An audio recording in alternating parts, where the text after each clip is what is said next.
Boa. Bom, então acho que um bom lugar pra gente começar é pra gente falar do nosso querido Alexandre de Moraes.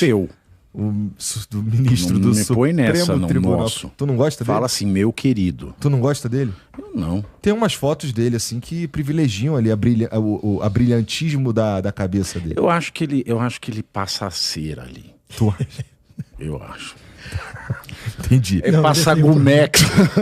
Ele tem um problema. Cabeça careca. Ele tem um problema. Caiu, tal, uma doença e tal.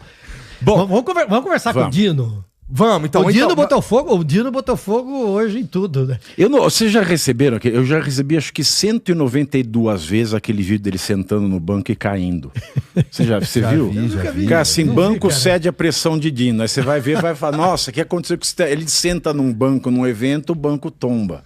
Bom, basicamente o que aconteceu é que ele colocou os bancos brasileiros numa situação, abre aspas, inédita, complexa, sensível e insolúvel, segundo relatos obtidos aí pelo jornal, pelo Estadão, né? Ele decidiu nessa segunda-feira, ou seja, famoso ontem, que decisões judiciais estrangeiras só podem ser executadas no Brasil mediante homologação ou por meio de mecanismo de cooperação internacional. Isso quer dizer que abre ali um espaço pro Alexandre de Moraes, por exemplo, apelar ao próprio STF no tocante à Lei Magnitsky, ou não? É estranho isso, sabe? Porque é uma questão complexa. E o que eu vou falar aqui é em tese. Tá. Bom, Tramontina, tudo bem? Tá bom. É em tese porque deveria haver um Estado de Direito no Brasil. Como não há Estado de Direito no Brasil, não há. Não tem, acabou, não tem Constituição mais no Brasil. E não sou eu que estou falando sozinho, não. O maior constitucionalista vivo desse país, professor Manuel Gonçalves Ferreira Filho, fez um artigo para o Estado de São Paulo no final do mês de junho, e ele, na qualidade de maior constitucionalista vivo deste país, com 91 anos de idade, professor emérito do Largo São Francisco, último catedrático da USP, professor emérito de Sorbonne, professor emérito de Lisboa, formou gerações, ex-ministro interino da Justiça, isso tudo que você pode imaginar nesse país, ele mostra por A mais B, com toda elegância, porque ele não é cronista como eu, que não há mais Constituição. Então o que existe no Brasil é o seguinte sistema. Quando uma decisão estrangeira ela quer produzir efeitos em um país estrangeiro, por exemplo, tem um espanhol que ele deve pensão alimentícia na Espanha, vem para o Brasil a trabalho, etc., mas sai uma decisão e o Banco Brasileiro precisa pegar parte do dinheiro dele para transferir para pagamento de pensão. Você precisa fazer a homologação da decisão estrangeira. E quem faz essa homologação no Brasil é o STJ, é o Superior Tribunal de Justiça. A competência é do STJ. Lei Magnitsky, o que é? A Lei Magnitsky não é uma decisão judicial. Então, portanto, você não está falando da questão da extraterritorialidade da sentença judicial. O que a Lei Magnitsky diz? A Lei Magnitsky diz que nenhuma empresa dos Estados Unidos, e portanto elas estão nos Estados Unidos, pelo menos fictamente, podem fazer qualquer transação que envolva valor de qualquer espécie, em dinheiro, em imóvel, em burro, em jegue, em boi, com determinada pessoa que está nessa lista da Magnitsky. O que acontece é que os bancos brasileiros, eles têm negócios com empresas americanas. Eles usam o código SWIFT, eles têm Mastercard, eles têm Visa, eles têm títulos do Tesouro Americano, eles compram e vendem dólar. Então, não é que a Lei Magnitsky está operando efeito dentro do Brasil. É que quem não pode fazer com a pessoa da lista da Magnitsky e com nenhum outro entreposto a essa pessoa, por exemplo, o Banco Brasileiro, que tem uma conta da titularidade do Alexandre de Moraes, ele não pode fazer negócios em dólar com empresas americanas que ele costuma fazer para benefício do Alexandre de Moraes ou de qualquer pessoa da sua família, se essa pessoa da sua família for levar o proveito econômico para ele. Então o Banco Brasileiro não precisa cumprir a Magnitsky. Não precisa mesmo. Mas só que daí ele arca com as consequências. Tem uma discussão muito candente na Suíça. Certa vez o Credit Suisse, ele tinha um grupo de clientes oligarcas russos que foram listados na Lei Magnitsky e, a pedido desses clientes oligarcas russos, eu estou falando de muito dinheiro, o Credit Suisse entrou com um pedido perante a Suprema Corte Suíça, dizendo o seguinte: nós temos as nossas leis de combate a atos anti-direitos humanos.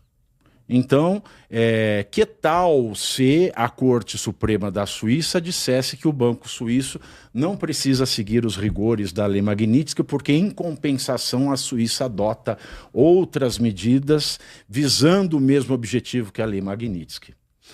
Aí, o que o Supremo da Suíça assinalou foi o seguinte: ok, tudo bem, você não precisa arcar com a consequência, mas aí as empresas americanas ou o próprio governo americano fica livre para te multar. E uma coisa é o Credit Suisse, que já foi pro brejo também, né? Deu no que deu. Mas uma coisa é o Credit Suisse ele pagar uma multa estratosférica aos Estados Unidos ou a qualquer empresa americana. Outra coisa é o Bradesco fazê-lo. Não que o Bradesco seja pequeno, mas que a coisa aqui não é tão fácil como é na Suíça, porque os bancos no Brasil, eles têm lucros recordes, muito embora hoje tiveram um prejuízo de 41,9 bilhões em valor de mercado, eles têm em toda a sua atividade uma média de 50% de imposto a pagar para o governo. E fora isso, eles têm o depósito obrigatório, que é um depósito garantidor. E um volume, mesmo com um país desse tamanho, não é o mesmo volume de depósitos que faz um oligarca russo, que não declara. Então, essa decisão do Dino, só para encurtar, primeiro, ele não tem lugar para dar uma decisão dessa. Uma decisão judicial não é jurisprudência, então ela se aplica somente ao caso concreto dentro do qual ela foi tomada. E se quiserem usar essa decisão como precedente, ou o banco afetado ou Alexandre de Moraes terão que acionar a justiça no primeiro grau, na vara da Justiça Federal, porque o foro privilegiado, o foro especial por Alexandre, ele serve quando ele está virtualmente no polo passivo, quando ele é réu. Quando ele é autor, não existe foro privilegiado. Mas, eu repito, no Brasil não existe direito. Então, se faz absolutamente tudo. Isso que o Dino ele acabou de dizer tem duas consequências. A primeira consequência delas é o seguinte: ele está tentando tomar uma decisão, transformar uma decisão de um caso e jogar para outro. Segundo, ele dá razão para a mídia, para a Trump Media nos Estados Unidos e para a plataforma Rumble, porque eles movimentaram uma ação contra o Moraes dizendo que ele mandou ordens judiciais diretas a empresas nos Estados Unidos para que fizessem efeitos dentro dos Estados Unidos. E eles estão processando o Moraes por isso. E quando o Dino diz que no Brasil não se pode aceitar uma decisão de outro país sem passar pelo STF, ele está atribuindo culpa ao colega dele na ação que ele está sofrendo na Flórida. E, por fim, o que ele faz aí é violar dois princípios básicos da decisão judicial. O primeiro, não dar decisões inexequíveis, porque ele faz o que o Alexandre de Moraes faz direto, que é mandar andar descalço sem ter que pisar no chão. E segundo, ele mesmo fez um despacho hoje para explicar a decisão de ontem. Isso quer dizer o quê? Que ele deu uma decisão, no mínimo, obscura.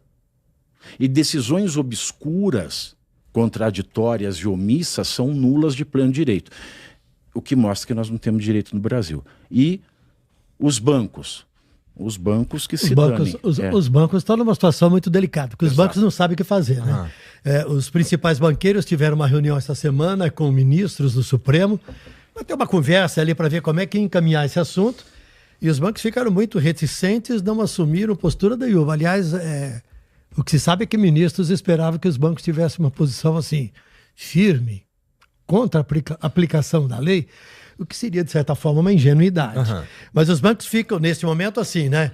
Bom, eu aplico a lei aqui ou também estou impedido de aplicar a lei Magnitsky aqui, né? Ou só devo aplicar a Magnitsky quando a operação for em relação a qualquer ação internacional. O fato é que hoje o presidente do Bradesco, numa palestra, falou que o Bradesco estava consultando pessoas que conhecem a lei em profundidade para uma definição para que o banco pudesse adotar a sua postura. O fato é que a verdade é que nenhum banco, os bancos estão todos pisando em ovos, né? Exatamente, é uma questão não de independência. Primeiro por causa da lei, que aqui nunca foi aplicada, né? E isso deixou os bancos completamente aturdidos, porque talvez nunca tivesse imaginado que isso pudesse chegar até aqui. E a segunda é com a decisão do ministro, que botou aí mais lenha na fogueira e tornou mais melado esse caldo, né? Total. Eu tinha lido aqui que a galera os bancos estavam mesmo numa sinuca de bico, porque como é que tu aplica a lei Magnitsky e ao mesmo tempo respeita essa nova decisão? As coisas não funcionam assim, elas não se encaixam no final. É o que você estava falando. Porque veja bem, o Banco Brasileiro, o Bradesco, ele não tem que cumprir a lei Magnitsky. Quem tem que cumprir a lei Magnitsky é a empresa americana. Então, se o Bradesco quiser fazer transação em dólar, o problema é dele. Ele decide, ninguém está afetando a soberania de ninguém. Qual é o conceito de soberania? O conceito de soberania é você, enquanto país, se basta. Você não depende da decisão de outros. As suas decisões, elas são soberanas. Você não precisa do amém de nenhum outro país. Soberania é isso, é você ser suficiente dentro do seu território. Você não ter dependência. O contrário de soberania é dependência. Então é o teste de soberania do Brasil.